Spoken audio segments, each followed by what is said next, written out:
Fyrir framtíðina.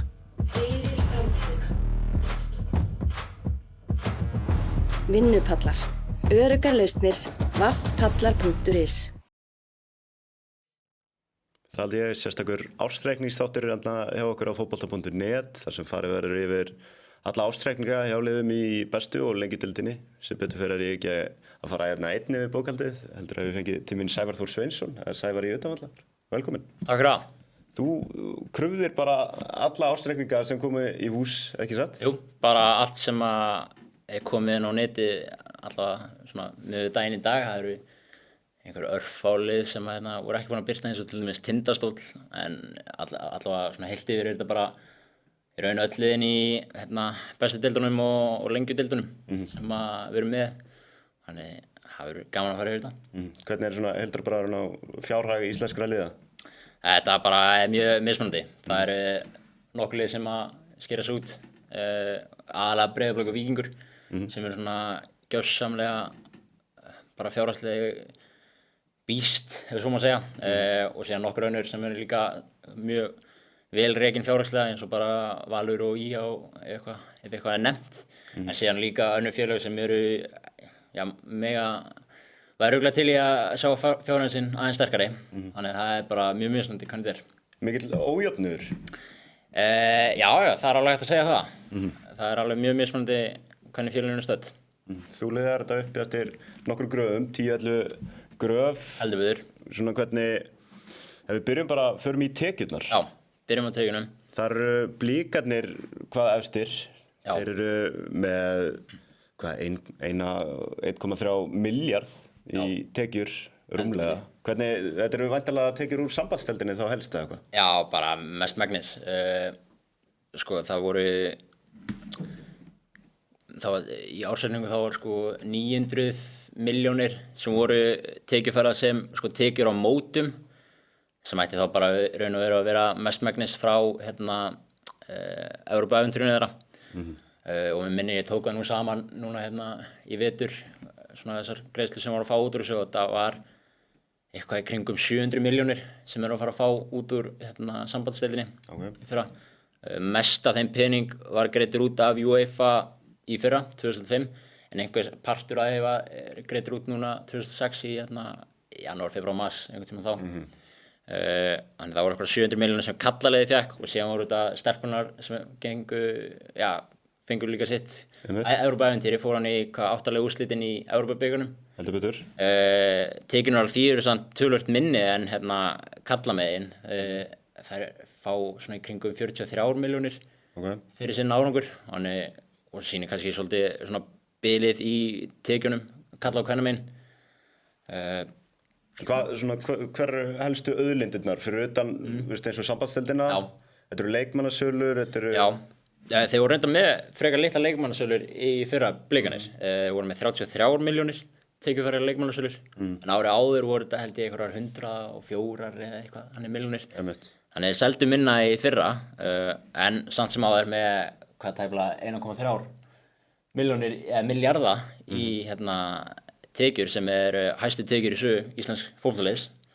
Þannig þangað til annað kemur ljós, maður veit ekki hvað gerist núna á þessu ári, hvort það verður eitthvað annað Evrópuævintýri á íslensku félagi eins og Víkingi til dæmis. Þannig þeir eru með meira núna en þegar Víkingar fóru sem lengst þetta í sambandsdeildinni. Já, 2024 ársreikningurinn hjá Víkingum þegar náðu þessu Evrópuævintýri, þar voru með tekjur upp á einhver 1 milljarð, eitthvað rétt yfir það hefur maður rétt.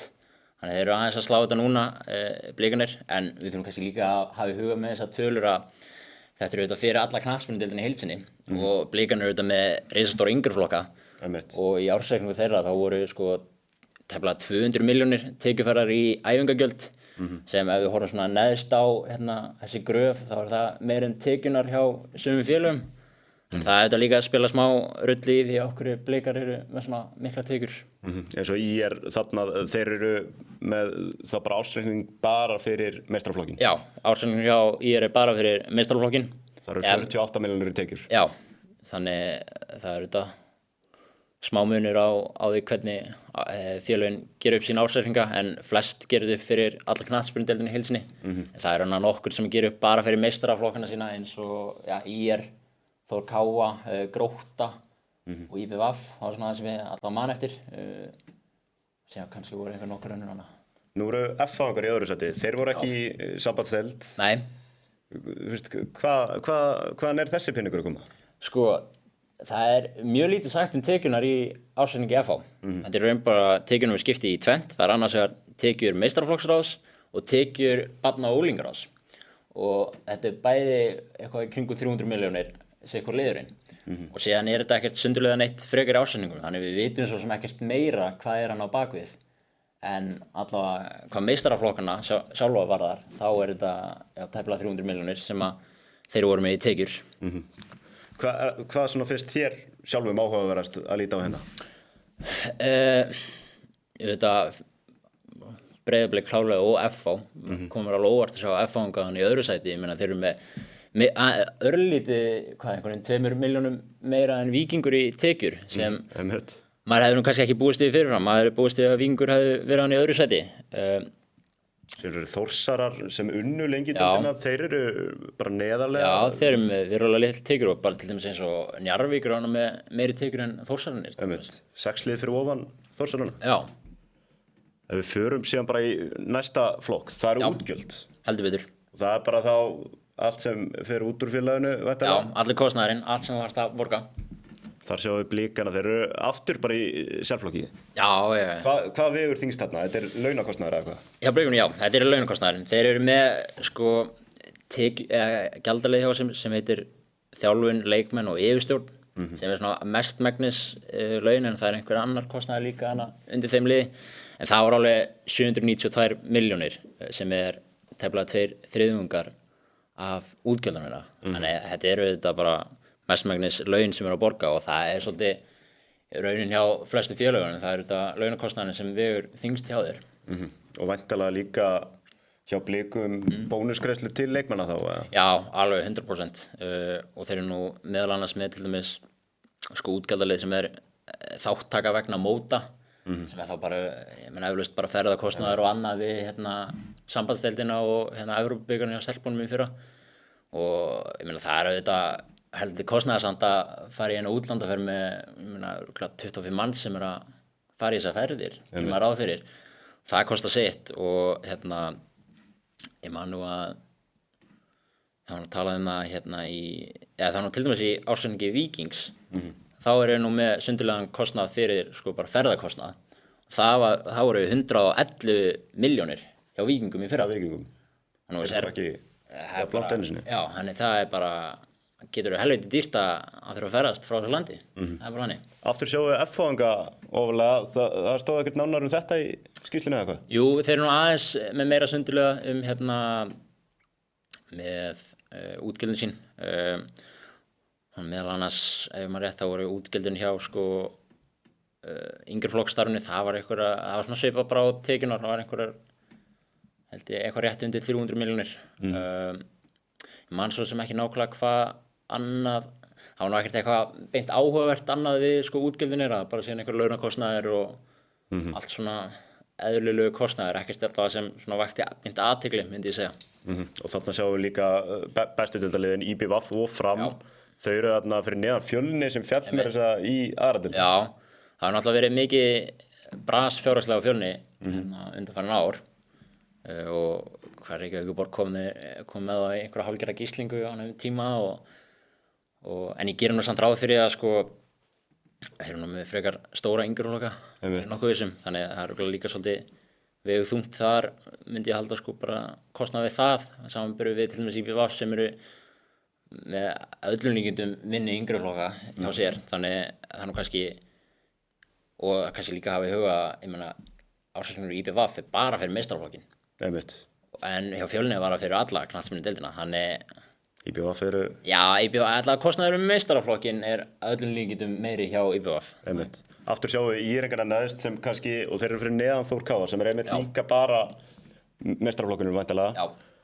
Þú veist, þetta undirstrikar kannski afrek Jóhanns Birnis með þetta lið. Þeir voru nálægt í að sko ná umspilsæti og voru á toppi deildarinnar. Já, svona lengst af móti. Gera mikið fyrir peningin. Það er ef maður myndi búa til einhver mælikvarða út frá stig per útgjöld eða eitthvað þannig, þá er þeir eflaust í góðu standi þar með önnur félög. Ef við bara vindum okkur í launakostnaðinn, þá bara sjáum við þetta kannski enn frekar. Já, heldur betur. Þar eru íreikarnir aftur neðst. Já. Þetta eru 23 milljónir. Já. Þetta eins og að vera með 2 menn á milljón á mánuði Já, heldur. sem eru nokkri leikmenn í bestu deildinni allavega. Og það bara dekkar heila fótboltadeild. Já, ég meina þetta er þá bara líklegast bara bara þjálfarteymi sem eru á launaskrá. Þannig það er svona mismunandi hvernig liðin gerir þetta hjá sér og það er nú líka Grótta sem var allavega þannig, ég meina þegar Óskar Hrafn var hjá þeim að þeir bara greiddu ekki laun á bara prinsipið, ég gerir ráð fyrir að sé örugglega bara eflaust þannig í dag án þess að þekkja, þannig það er hægt að ná árangur án þess að vera að borga endalaust í laun en það kannski sýnir sig að ef þú borgar laun þá ertu svona líklega að skara fram úr.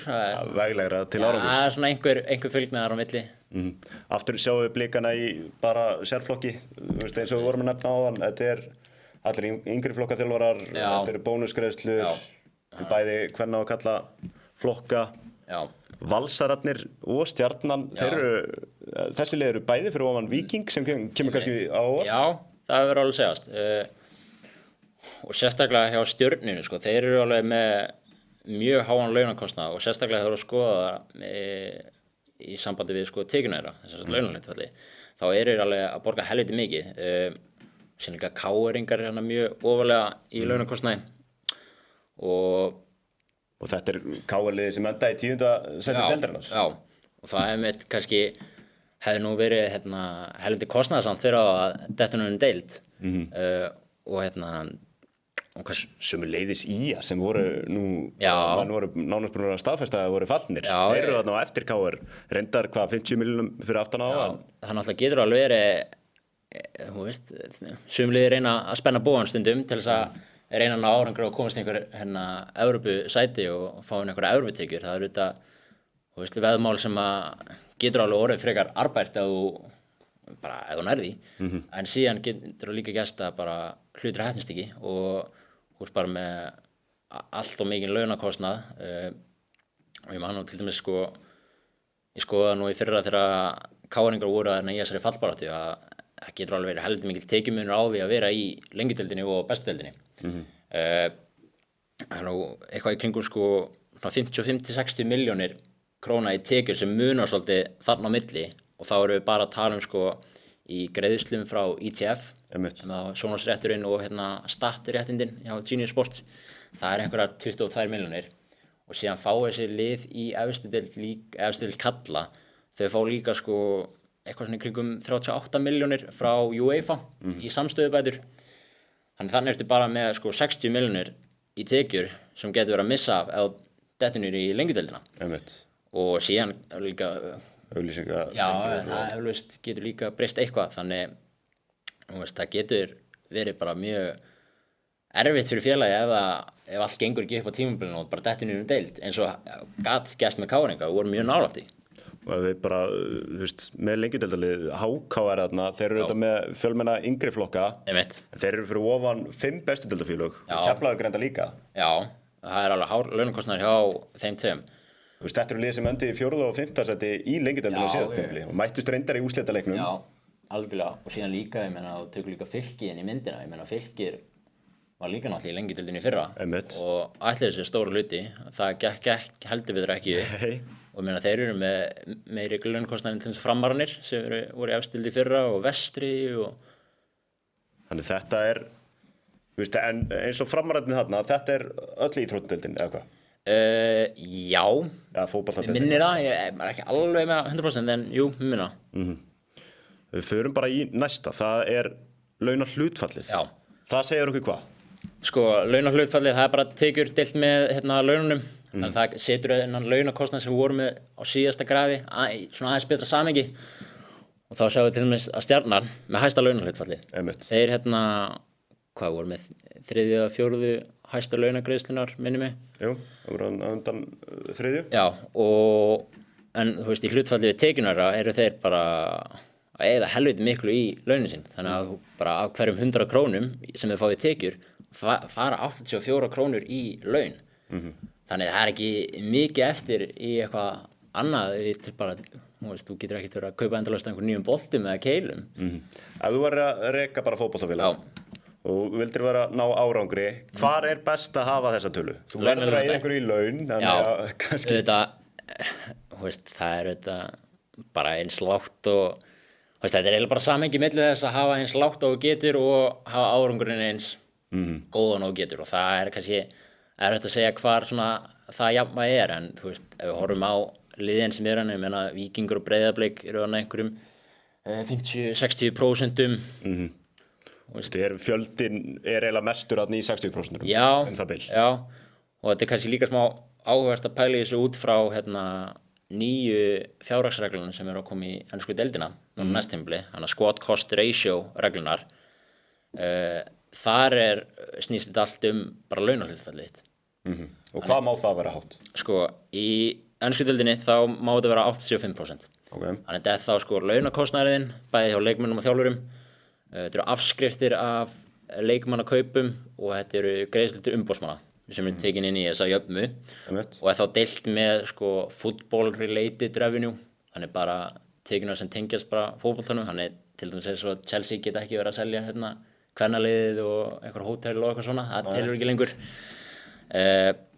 Þannig í ensku deildinni þá þetta var 85%, þannig að ef þú fer yfir það þá ertu komin í smá vesen, og ég meina það er ekkert lið þarna í vesinni ef við myndum vera með eitthvað svona reglu hjá okkur, en það er hins vegar alveg eins regla hjá UEFA í þeirra keppnum, og þar þarf þetta launahlutfall að vera 70%. Þannig þar væru 4 lið í vesinni og afturölding svona réttum megin við línuna rétt svo. Þannig að þetta er stórt gaml sem þessi lið að taka með því að velja á frekar leikmenn, frekar en umgjörð. Já, og bara, ég meina eins og við tökum bara til dæmis bara Fylki og HK sem dæmi, lið sem að fjallu niður í lengjudeildina og ætluðu sér bæði bara að koma strax aftur upp. Það ætluðu ekki að hanga lengi hann í lengjudeildinni. Þetta kannski stef sem gerist hjá slíkum liðum? Já, ég meina það er reynt, þú veist, að spenna bogann og bara sóttir öflugir leikmenn sem að vilja fá aðeins hærri laun og tekjun hann alltaf lækka við að fara í lengjudeildina.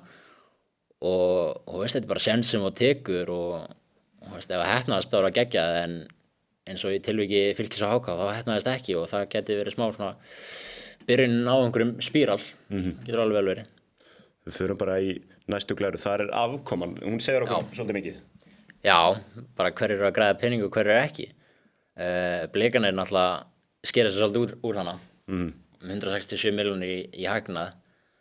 Aftur sambandsdeildin já, bara þeir geta bara þakka UEFA fyrir þessa peninga. Síðan eru Skagamenn þarna, þú veist, það er það að koma frá, er þetta peningur sem er að koma frá Hákonni eða hvaðan er þessi peningur að koma? Sko, það var ekki sundurlega í ársendingu þeirra leikmannasölur, þannig það er smá óljóst hversu mikið það væri til dæmis af því, en alltaf eflaust eitthvað sem hann að tikka inn af, því það er alltaf einhverju Skagamenn sem verið að selja og þannig, þú veist, það er alltaf einhverja greiðslur að koma til þeirra í gegnum einhverja leikmenn sem eru að spila erlendis. En þarna sjáum við kannski áhugaverðast er að sjá, þarna er Stjarnan með -80. Já, eins og við sáum á hann, menna þeir voru að eða heldur miklu í laun og launahlutfalli heldur hátt og menna þeir tóku sens. Og ég meina heppnaðist að einhverju leyti, ég meina enduðu í 3. sæti og að fara í Evrópu-ævintýri núna, eða að taka þátt í Evrópu allavega, komið ljós hvort að vera ævintýri. En þú veist, þeir eru bara einni hjólastarspyrnu frá Höskuldi Gunnlausinni sem fer í slána í lokaleiknum, að þeir eru 80 milljónum í mínus og ekki í Evrópu. Já, heldur betur, það er stutt á milli í þessu og þetta er svolítið oft stöngin út. En kannski sjáum við líka bara fjárfesting sem svona lítur út fyrir að sé að skila sér, það eru Víkingarnir. Já. Þeir taka, þetta er bara pjúra áhætta. Já, og bara, þeir vissu að því að vera að taka þessu áhættu, en ætlaði að keyra á þetta. Já, og líka bara, þú veist, Víkingur, ef maður skoðar efnahagsreikningin á Víkingi, þá eru þeir bara mjög sterkir þar, eða fullt af eignum og bara handbæri fé og svona, þannig, þú veist, eins og fyrir þá er ekkert stór mál að enda kannski í 78 milljónum í tapi í fyrra. Og sérstaklega í ljósi þess að þeir eru núna að fara í Evrópu í ár og þeir eru náttúrulega að byrja í meistaradeildinni, þannig að þú veist það er alveg fínar líkur á því að geta komist inn í allavega sambandsdeildina þá bara borgar þetta sig margfald tilbaka en síðan sjáum við eins og líka bara ég meina Fylkir líka hana Einmitt, það er kannski talsvert meira högg fyrir þá í Lengjudeildinni. já, þú veist, ég meina En hvaðan kemur þessi skellur hjá Fylki? já, Fylkir, þetta er bara launakostnaður aðalega Og þeir voru þarna ofalega í hvað, 83%? já, það var með eitthvað 83% í launahlutfallinu sínu og bara tekjunar bara lækkuðu hana eitthvað milli ára ef maður rétti eða þá allavega þú veist, stóð í stað þannig já, þeir tóku sens í fyrra á að reyna að komast upp úr Lengjudeildinni þannig eittu aðeins meira í laun og annað og tekjun og bara eru minni í Lengjudeildinni þannig þeir tóku smá gaml og það heppnaðist ekki á þeim í fyrra þannig og ég hef svona alveg smá áhugjur af Fylki að maður sko líka sko bara efnahagsreikningina það er ekkert í frábæru standi Þannig að svona þeir verði eiginlega að fara upp núna, eða hvað? já, það er mikið undir allavega fjárhagslega fyrir að komast aftur upp sko spenning Þannig að sjáum við líka 3 fjölið sem eru bara rekin akkurat á núllinu. heldur betur Þú veist, er það vænlegt bara til árangurs, þeim bara maksa allt sem er eiga? já, þetta er auðvitað líka smá svona áhugavert með sko íþróttalið og þú veist áttu að vera endilega skila mörgum milljónum í hagnað ert ekki svolítið bara, er ekki fókusum bara á að vera í kringur núlli þú vilt ég meina það er enginn að fara að borga sér arð eða neitt þannig úr félaginu þannig maður myndi kannski halda bara að vera í kringur núlli væri svona í samræmi við svolítið að þetta séu bara bara svona almanna félög En þetta er eins og, þú veist, svona rétt meiri hluti af liðum er að koma út í hagnaði. já, þetta voru ef maður rétt, maður punktað niður hjá mér þetta eru eitthvað 12 lið sem að voru hérna með sko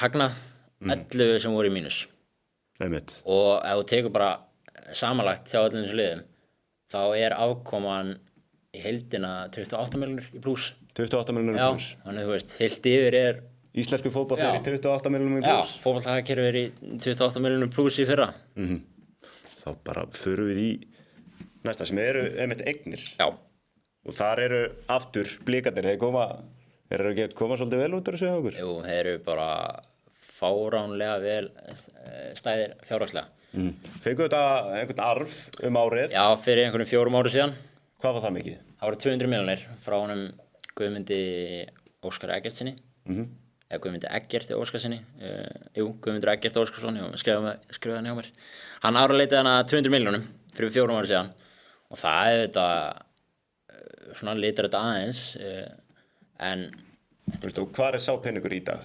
sko það var bara stofnaður styrktarsjóður utan þetta sem að það var bara að vera að nýta þann pening í einhver svona velvalin verkefni hjá þeim og eins og stendur þá eru sá peningur hann er langmestu leyti bara í verðbréfum 183 milljónir sem er eiga í verðbréfum blikar og það er allt bara tengt þessum styrktarsjóði hjá honum Guðmundi og síðan einhver 1 milljón í handbært fé sem að þá tengist þeim sjóði Þetta voru 200 milljónir síðan þess að 500 milljónir sem er eiga eftir þetta eru samtals 700 milljónir, hvar eru þær?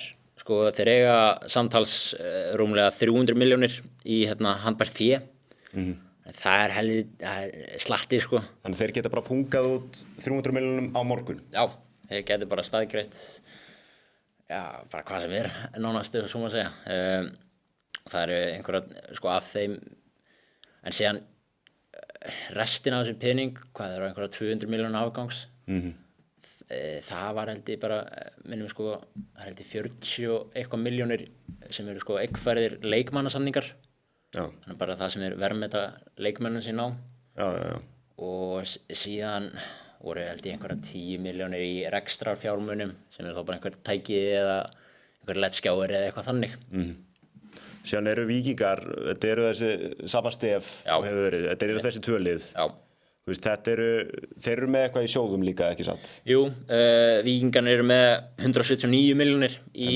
verðbréfunum sem bara þá nánast það sama og blikanir og síðan gaman að segja frá því að þeir keyptu fasteign á síðast ári samkvæmt ársreikningnum á 50 milljónir kúla þannig já, þeir hafa keypt sér einhverja steypu fyrir Það er góð fjárfesting. já, úr þessum þannig að það er spurning hvaða fasteign þetta hvort þetta sé einhver íbúð sem að þá hvernig Vatnhamar býr í eða hvort þetta sé já, hvað þessi fasteignin notið í, það er stóra spurningin.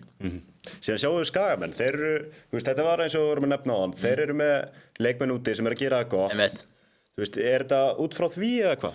Já, þeir eru alveg voru held ég með 30 milljónir í handbærfé, en sko eignina þeirra eru að mestu leyti sko fasteignir. Þeir eru 135 milljónir í fasteignum og þetta Upp á Skaga þá væntanlega eða hvað? Já, sko, það kemur ekki fram í ársreikningnum frá því í fyrra, en það var held í 2023 ársreikningnum eða 2004, þá kom fram sko hvaða fasteign þeir eiga. Þetta voru held í 2 fasteignir og þetta voru bara einhver íbúðir bara upp á Skaga. Hvernig er staðan á Valsmönnum? Þeir áttu svolítið ársreikningaleik, eða ekki satt, fyrir nokkrum árum. Jú. Þeir eru þarna í 4. sæti yfir eignir, 214 milljónir. Einmitt. Hvernig er staðan hjá Völsurum? Sko, þetta er náttúrulega fasteignafélagið, eins og sem við vilja kalla það. Og það er náttúrulega hjálpaði mig alveg gríðarlega mikið að ná þessum árangri sem við hefur náð síðust árum bara bæði fótboltanum og bara körfunni og handboltanum. Það er þessi peningur sem að fengi út úr þessum lóðasölum, niður á Hlíðarenda. Þannig það hefur alveg hjálpaði gífurlega að komast bara á þann stað sem eru í dag fjárhagslega. En það er hins vegar, ég er nokkuð viss að séu nú bara allar lóðuna seldar. Já. Þannig þessi tekjulundi er eiginlega bara orðin uppurinn. Þannig, já, það er nú spurning hvernig það verður núna eftir nokkur ár, hvort það muni vera mjög sjálfbærir í að halda þessum pening sem eiga í dag og ávaxta honum eða hvort þeir muni bara tapa þessu öllu núna næstu árum. Það verður stóra spurningin hversu vel halda á þessum spilum. En það allavega Valsmenn EHF félagi sem var með þessa lóðir, þeir eru bara að fara í slitameðferð af því að þetta er bara komið að leiðarlokum á þessum. Þannig Valsmenn, þeir geta ekki treyst á þessa auðlind, þeir eiga þá 214 milljónir í eignir, það eru væntanlega einhverjar íbúðir, ekki satt? Nei. Engar íbúðir? Allavega ekki sko hjá knattspyrnudeildinni. Ég meina eflaust sko aðalstjórn eða félagi sjálft, það á eflaust eitthvað sko. En þetta að mestu leyti sko eignina þeirra það að mestu leyti krafa á aðalstjórnina sem samt tæknilega sé bara handbæra féð hjá þeim, en það kemur fram í ársreikningum að knattspyrnudeildin ekki með aðskildan efnahagsreikning og þeir eru bara hluti af félaginu, þannig handbæra féð bara hjá félaginu sjálf en ekki á einhverju kennitölu á knattspyrnudeildinni. En þú veist eins og við sjáum Valsmenn EHF, þeir eru að slítast slíta meðferð. Slíta meðferð, já. Þú veist, Valur fótbolti, þeir eru að fara í eitthvað rebuild, farnir í goal-unit. Gæti þetta verið mögulega ástæðan? Já, það gæti alveg vel verið að þeir hugsi núna að við þurfum að finna einhverjar nýja leiðir til þess að afla okkur tekna og bara afla okkur fjés. Það gæti vel verið að goal-uniti sé svarið. En það sem kannski áhugaverðast að skoða sko, með þessa tölur sko að þú tekur Blika og Víkinga og berða saman við hinn liðin. Það samanlagt eru Blikar og Víkingar með helviti mikið af eignum samanborið aðra. Og ég skrifaði nú grein í Viðskiptablaðinu fyrir 2 mánuði síðan. Það sem ég var svolítið að skoða þetta. Og ef við tökum Blika og Víkinga og hinn 10 liðin sem spiluðu í bestu deildinni í fyrra, þá eru sko Blikarnir og Víkingur samanlagt með 1 milljarð eða sem sagt 1129 milljónir í eignir. Hinn 10 liðin sem eru bestu deildinni í fyrra, þau eru með 1176 milljónir í eignir, sem er bara 4% meira. Þannig þú veist, Blikar og Víkingur samanlagt eru bara eins og hinn liðin í bestu deildinni, þú veist hvað eignina varar. Spila bara í sinni eigin deild. Já, það er bara, þú veist, þeir hafa verið helviti lánsamir Blikar og Víkingar að hafa einhvern veginn náða að toppa sig á ákveðna þeim tíma sem sambandsdeildin byrjar og þannig leiðin var greiðari fyrir íslensku félagin og þannig þetta er bara svona réttum ára réttum stað. Svekkjandi fyrir F-fangana? Já, heldur betur svekkjandi fyrir F-fangana. Ég meina, sambandsdeildin hefði verið hann á gullaldar tímabilinu hjá F-fáingu þá erum við örugglega sko aðeins öðruvísi graf hérna í dag á öllum líkindum. En við sjáum núna bara efsta lengjudildalið, það er HK og þeir eru meðal annars bara fyrir ofan Stjörnuna Já, Framar á KA og bara Þú veist, hvað eru þeir að gera svona vel? það, sko ég held fyrst og fremst að HK-ingar séu með mjög gott og hæft fólk á skrifstofunni sinni. Þannig ég held að það spili svolítið stóra rulli og ég held að ég séu líka bara mjög svona skynsamir í öllum ákvörðunum sínum svona fjárhagslega. Að þeir til dæmis eiga sko einhverja 65 milljónir held ég handbært fé, eitthvað hannig og þeir einhvern veginn bara eru ekkert að spenna bógan of mikið og eru bara svolítið bara skynsamir, svona fyrst og næst myndi ég segja. Og lítur bara kalt mat á lengjudildina, er þetta það svona best rekna félagið þar? Í lengjudildinni? Já, ég myndi alveg segja að þeir voru sennilega best rekna félagið, svona HK og líka Njarðvík, þeir eru nú efnahagsreikningur þeirra er mjög áhugaverður, við komum kannski betur inn á það og eftir í öðru grafi. Akkurat. En já, ég myndi alveg klálega að segja að HK-ingar séu bara mjög góð. Best rekna, ef ekki best rekna í lengjudildinni. Annað lengjudildalið, sem var endar í annarri deildinni þarna, það er Grótta. Heldur betur. Og það, hvers vegna eiga þeir 83 milljónir? Sko, þessar 83 milljónir eru bara að mestu leyti handbært fé. Og þeir eiga samkvæmt ársreikningum sínum einhverja 73 milljónir í handbært fé.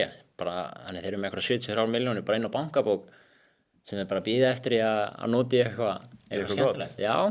Þetta er væntanlega Orri Steinn og Hákon Rafn. Já, það verður að telja sannilegt að það sé eitthvað tengt þeim, einhverjar samstæðubætur eða eitthvað því. Minnir að Orri hafi farið á einhverja 20 milljónir evra til Sociedad. Já, þannig það ætti nú alveg að vera einhverjar kúlur sem hafa dottið inn út af því. Við fyrir með handbara fíð, það sjáum við líka Blika og Samastef. Já. Síðan eru Valsmenn, þeir eru þarna sko heila bara eina liðið sem er eiginlega eitthvað á roði í Blikana. Já, þeir eru alveg, og ég meina af hverju er Víkingur ekki ofar þarna? Víkingarnir bara ákveða eða smá bara peningi fyrra og þetta er auðvitað, ég meina handbært fé að kannski segir ekkert endilega alla söguna af því hvað gerist fyrra, þetta er bara punktstaða sem er tekin 31. desember.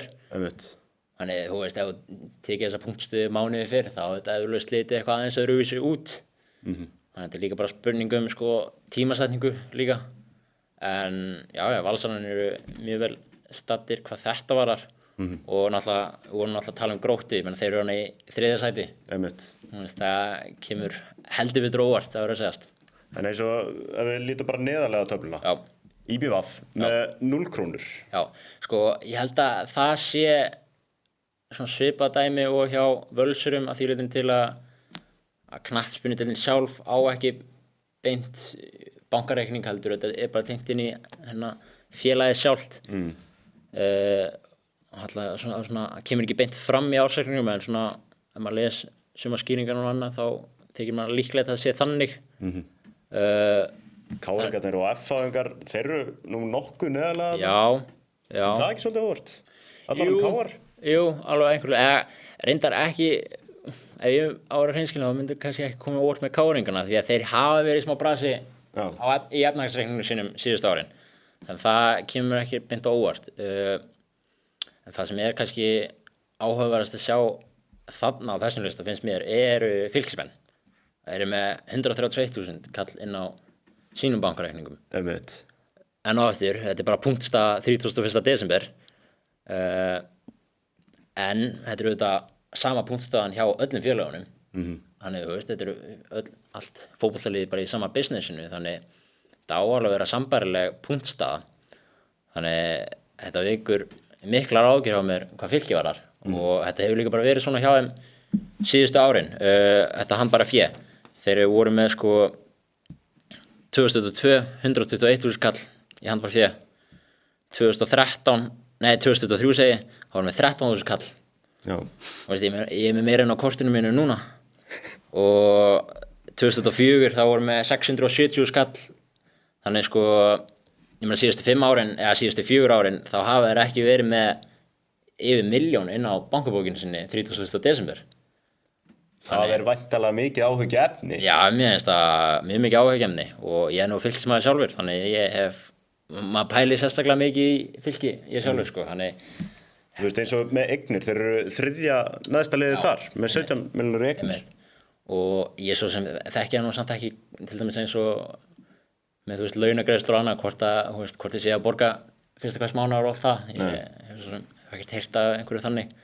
Ef við förum með aðeins í bara næstu glærur og það veltu fjárhlutfall. Þetta hugtak sem við verðum að útskýra. Já, veltu fjárhlutfall. Það segir okkur bara hversu stakk í búin þú ert að greiða eitthvað strax í dag. Þannig við erum sem sagt að taka veltufjármunina og deila þeim með skammtíma skuldum. Og veltufjármunir, þetta eru viðskiptakröfur, þetta er handbært fé og þannig hlutir og deilt með þá skammtíma skuldunum þínum. Og þannig þetta er svolítið, við segjum að ég skulda þér eitthvað. Já. Og þú kemur tíminn í dag bara, heyrðu, og ert að borga mér þetta bara strax. Þannig ef veltufjárhlutfallið mitt er hátt eða því hærra sem því líklegra að ég geti bara tekið peninginu upp og bara greitt þér. Og þarna sjáum við Njarðvíkinga í svokölluðu sérflokki. Þeir eru með 6.400% veltufjárhlutfall og Víkingar eru næsta liðið þar á eftir með 966%. Já, einmitt, þetta er mjög áhugavert graf. Málið er sem sagt það að sko Njarðvíkingar eiga 28 milljónir í veltufjármunum og þar af eru sko 23 milljónir bara peningurinn á bankabók. Skammtímaskuldin eru bara 400 skall. Þannig bara þeir skuldi ekki neitt og eiga slatta bara kassi og öðru og þar af leiðandi veltufjárhlutfallið langhæst af öllum öðrum liðum á Íslandi.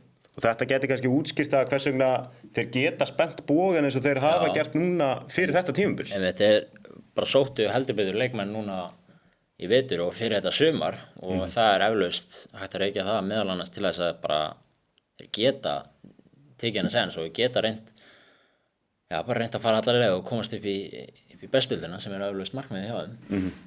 Þú veist, síðan sjáum við sama stef þarna neðst, IPVF 0%, Fylkir 10%. Þú veist, hvað sjáum við fleira í þessu? Sko, ég myndi eiginlega taka bara IPVF út fyrir sviga til dæmis í þessu græfu og síðasta að því ég myndi að þeir eru með svona mjög einkennilegan ársreikning með önnur félög. Þannig að þetta aðeins svona, þeir eru til dæmis ekki með neina veltufjármuni skráði hjá sér, þannig þeir eru bara með rekstrar fjármuni sem eru bara einhver tæki og tól og einhverjir leikmannasamningar. En ef við tökum þá út fyrir sviða, þá eru Fylkismenn eiginlega bara langnæstir.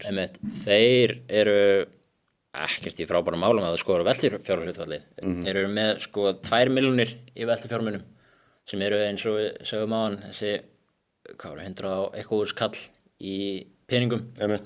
Og síðan einhver milljón í einhverjum let's-go eða eitthvað hannig. Þannig eru með 2 milljónir í veltufjármunum en skammtímaskuldina eru 21 milljón.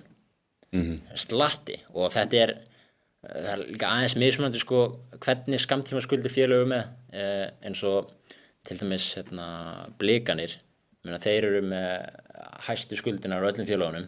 En skuldinar á þeim eru allt mjög eðlilegar skuldir. Þetta eru viðskiptaskuldir sem þá bara einhver reikningur frá Ölgerinni eða einhverjum sem bara eftir að greiða og þetta eru bara ógreidd laun og launatengd gjöld sem bara gerist alltaf í kringum mánaðamótin að því þú ert að taka þessa punktstöðu 30. desember en þú greiðir út launina fyrsta eða tekjuferðir þá.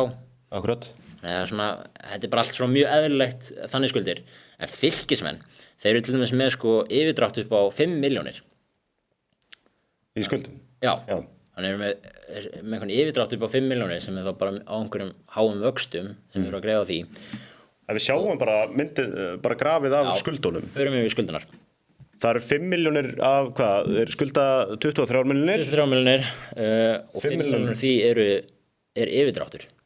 Sem alveg helviti kostnaðarsamt fyrir þá og sérstaklega og kannski svolítið útskýrir svona svolítið stöðun á þeim, ég meina þeir eiga ekki mikið að handbæri fé og þurfa þá að sækja í einhvern yfirdrátt hjá einhverjum banka til þess að svona geta dekka sig af í einhverjum kostnaði. Þannig að þeir eru í einhverjum smá spíral núna sem að verður svolítið erfitt að vinda ofan á, held ég. Hvaða lið eru líka að koma illa út úr þessu? Stjarnan með hátt þarna? Já, Stjarnan eru með mikla skuldir. Hvaða skuldir eru þetta hjá KR? Það eru 184 milljónir? KR-ingar eru alveg smá svipaðri stöðu og Fylkismenn, myndi ég segja. Nema þeir eru kannski hafa þann kost fram við Fylki að þeir eru í bestu deildinni og Í Evrópubaráttu allavega? Já, allavega gæti vel verið að komast inn í Evrópu á næsta ári og síðan líka hafa verið að selja nokkuð vel síðastliðið ár. Búin að selja hann Alexander Rapp til Nordsjælland og Fannar Heimisson til Nordsjælland og Amin Kostis að öllum líkindum að fara. 80 milljónir rétt þar. Og það var einhver Júlíus Mar. Júlíus Mar, já. Þeir eru búin að selja svolítið af leikmönnum undanfara sem hefur hjálpað þeim til dæmis hvað skuldina varðar. En þeir eru til dæmis með skuldir upp á þeir eru til dæmis með bara skuldir við lánastofnanir. Meðal annars 5 milljónir í yfirdrátt eins og Fylkismenn. Þeir eiga það sameiginlegt. En þeir hafa allavega tekið eitthvað lán hjá einhverjum banka til þess að geta dekkað af einhvern kostnað og hjá sér og það allavega í fyrra þá leita ekkert frábælega út fyrir á. Nei, þú veist, ef þeir átt svona aftur, margdragent tímabil, þá væri þetta bara svona nánast við það að fara í einhvern spíral eins og... Já, alveg spurning. Þeir eru, ef við tekið þetta upp í fyrra, þá hefði ég sagt að ég hefði miklar áhyggjur af KR-ingum. En ég hef ekki eins miklar áhyggjur í dag, því það virðist allt líta til betri vega hjá þeim. Sömuleiðis HK þarna, þú veist, þeir eru með háar skuldir en þú varst að segja að þetta væri eitt af best reknum félögunum í lengjudeildinni. Já, ég meina þeir eru með þriðja hæstu skuldunarna sem eru einhverjar 92 milljónir en þeir eru með handbært fé upp á einhverjar 60 og eitthvað milljónir. Þannig þeir getur bara greitt þessar, meiri hlutun af þessum skuldum bara... Já, þannig þeir getur bara greitt þetta bara strax í dag mestmegnis. Þannig mér finnst sennilegt að þetta sé svolítið bara svona meðvitið ákvörðun hjá þeim að hafa þetta svona og við þurfum samt líka kannski að hafa í huga að þessar skuldir á þeim eru svona frekar eðlilegar. Þeir eru með viðskiptaskuldir upp á 4 milljónir, þannig bara einhver reikningur sem er eftir að greiða til eins og segir bara ölgerðarnar eða einhverjar pulsur eða hamborgara eða eitthvað. Þeir eru með 21 milljón króna skuld við aðalstjórnina og síðan er með fyrirfram greiddar tekjur upp á 56 milljónir sem er sennilegt að séu æfingagjöld. Sem er þá æfingagjöld sem er innheimt að hana bara í september eða eitthvað en þeir þurfa að dreifa því yfir allt æfingatímabilið þannig það er þá einhverja tekjur sem eiga heima árið 2006 en ekki 2005 það er bara það sem þetta snýst þannig þetta er bara svona allt mjög eðlilega skuldir sem er ekkert hættulegar. Ef við förum í skuldahlutfallið, Já. þar er lið sem við höfum kannski lítið rætt það eru Þórsararnir sem eru þar efstir. Já, ég held að á öllum öðrum gröfum þá hafi verið að sigla svolítið svona lignan sjó í miðunni, það kannski farið lítið fyrir þeim, en þeir eru, með heldur betur hátt skuldahlutfall þarna. Þú veist, hvernig er skuldahlutfallið reiknað? Skuldahlutfallið er sem sagt skuldir deilt með eignum. Þannig í tilfelli Þórs þá eru skuldina þeirra hærri heldur en eignina þeirra. Og það er náttúrulega ekkert eitthvað frábært mál. En hins vegar, þeir komist upp í bestudeildina núna í ár, þannig að þeir fá á öllum líkindum smá innspýtingu í tekjuna þeirra sem ætti þá að dekka svolítið af þessar skuldir, þannig að ætti að geta niðurgreitt vel. Einhverja 70 milljónir eins og við ræðum áðan, þannig eru Fylkismenn, Fjölnir aftur, þeir fjallu síðan Já, þeir eru komin inn í aðra deildina. Þú veist, farið að horfa til betri vegar einhvern veginn hjá Fjölni eða er þetta? Já, Fjölni, já, sko. Eftir að Reykjavíkurborg kannski kom eitthvað aðeins inn í þetta? Já, sko, það var í ársreikningunum þeirra fyrir 2004, þá kom fram sko að helsta vandamáli var að þeir bara náðu ekki að afla meiri tekna. Það var bara eitthvað, það bara reyndist eiginlega bara ómögulegt að sækja einhverja fleiri tekjur bara í auglýsingar og styrktaraðal og eitthvað þannig og það var svona helsta vandamáli hjá þeim og en að það væri komin einhver svona áform að bæta það og það kom fram í ársreikningum þeirra núna 2005 að minnir að það hafi svolítið svona einhver leiti heppast þannig að svona aðeins það virðist aðeins líta betur út hjá þeim myndi ég segja. Sér Njarðvíkingana, þeir eru alltaf í toppmálum. Já. Víkingarnir líka í góðum málum. Já. Leiknismenn líka, það mitt leið sem við held ég ekki búin að nefna því þeir eru bara svona eins og Þórsararnir bara búin að vera hana svona í miðunni. Þeir eru helviti vel stæðir þarna. Þeir bara lítið, þú veist, félag sem bara vel rekið. Já, það er bara einhvern veginn, já, bara svona stendur fyrir sínu svolítið. Förum bara í síðustu glæruna sem við eigum hérna. Já. Það er eigið fé. Einmitt. Það er bara það sem félögin, eiga bara væntanlega? Já, þetta er sko, þannig í bókhaldinu að eigninar þurfa að vera jafn háar og skuldir og eigið fé. Og þannig að svona einfaldast að hugsa þetta þannig að þú ert með eigninninar, dreifir frá skuldinar og síðan er restin, bara til þess að láta jöfnuna stemma. Einmitt. Það er bara eigið fé. Og svona eigið fé er að mestu leyti bara tengt afkomniðinni. Þannig að þú ert með 20 milljónir í hagnað í ár, þá er bara eigið fé að fara að hækka 20 milljónir.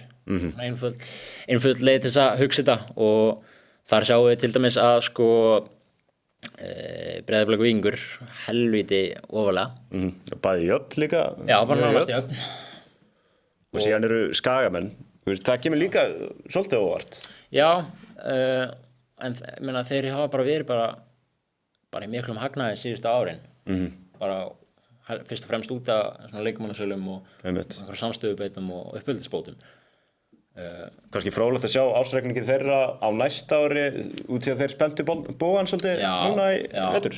Það var áhvert að sjá launakostnað og eitthvað þannig. Sem kannski líka áhugavert á þessu grafi er til dæmis Þór Káa. Það góða við Þór Káa er að þetta gefur svona mjög góða myndaði á sko fjárhagsstöðunni í kvennaboltanum. Þetta er auðvitað bara meistaraflokkurinn hjá Þór Káa og þar sjáum við að eru svona aðeins fyrir neðan núlið, einhverjar 700.000 í tapi en eigið fé sem sagt neikvætt 700.000 en svona heilt yfir eru bara ágætlega vel reikið og eins og kannski myndist á að náðan, þú veist, hvað er markmið hjá íþróttulega er að skila einhverjum mörgum milljónum í hagnað og vera bara einhverju blúsandi siglingu svo Blikar og Víkingar snýst þetta bara að bara vera í svona samfélagsþjónustu eða þannig. Akkurat. Þú veist, ef við sjáum Stjörnuna. Já. Þeir voru í smá brasin sem við fórum í áður. Þeir áttu samt, eru með 33 milljónir í eigið fé. Já. Þú veist, hver eru næstu skref? Þú veist, hvað voru þeir í áriskuld? Rákvæta í miklu tapi. Það voru eitthvað 70 milljónir. Já, 80 milljónir í tapi. Það sem er áhugavert samt við ársreikninginn á Stjörnunni er að þarna eru með sko tölur fyrir alla knattspyrnudeildina. En það er líka í sko ársskýrslunni fyrir Stjörnuna í heild sinni. Þá var birtur sko ársreikningur fyrir annars vegar meistaraflokkinn og hins vegar yngreflokkana. Og ég meina yngreflokkarnir eru bara reknir á núlli nokkuð inn. En meistaraflokkurinn var alveg í smá brasi á síðast ári og til dæmis reyndar gleymd að minnast á áðan þegar við vorum að skoða launakostnaðinn en þeir voru með þeir eyddu meiri pening í laun en við vorum með tekjur á síðast ári meistaraflokkurinn sem sagt. Stjarnan? Já.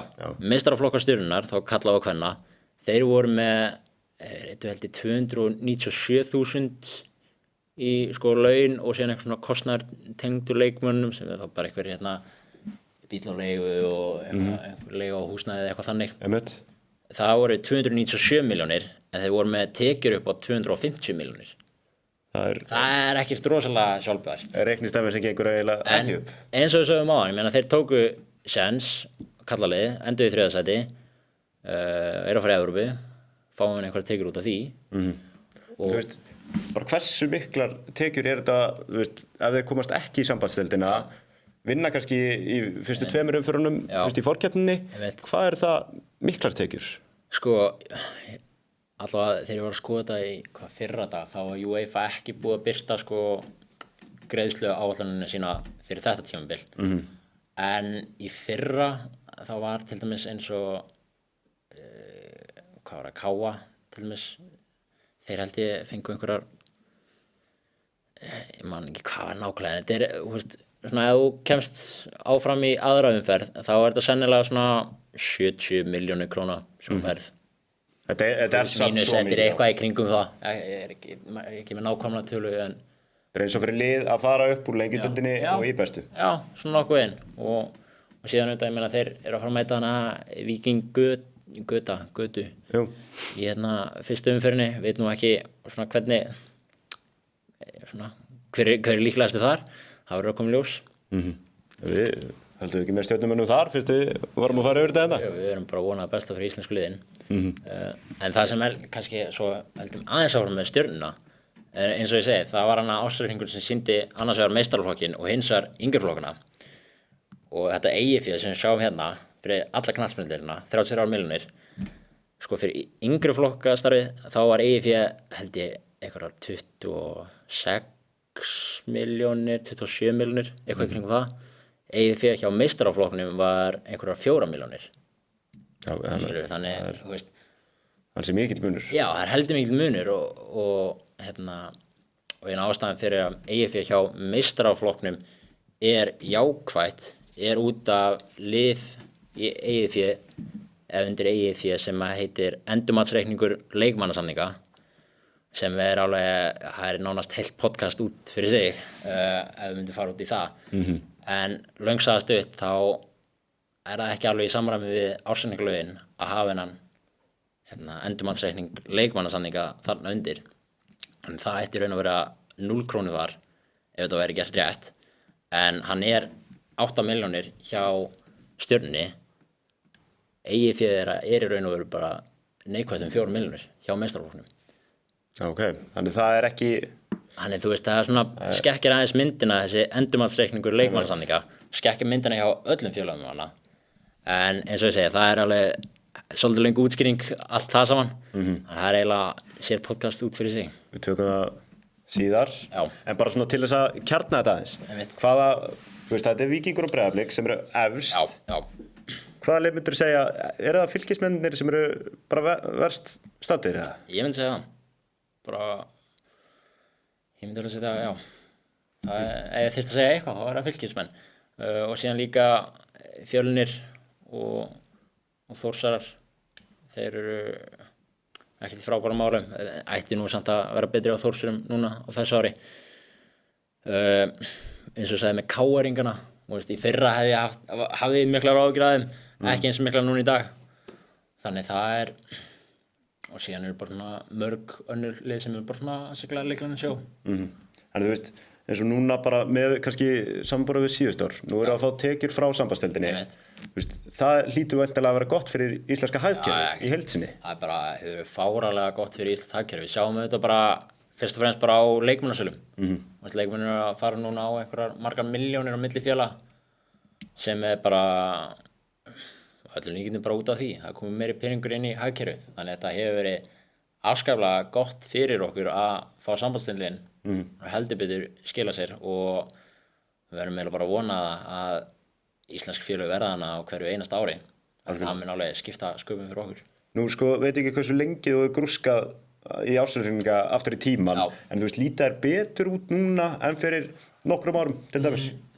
Það er kannski erfitt að segja, það er aðeins, ég er nú bara með möppu í tölvunni minni með bara slatta á ársreikningum, bara fyrir hvert og eitt lið.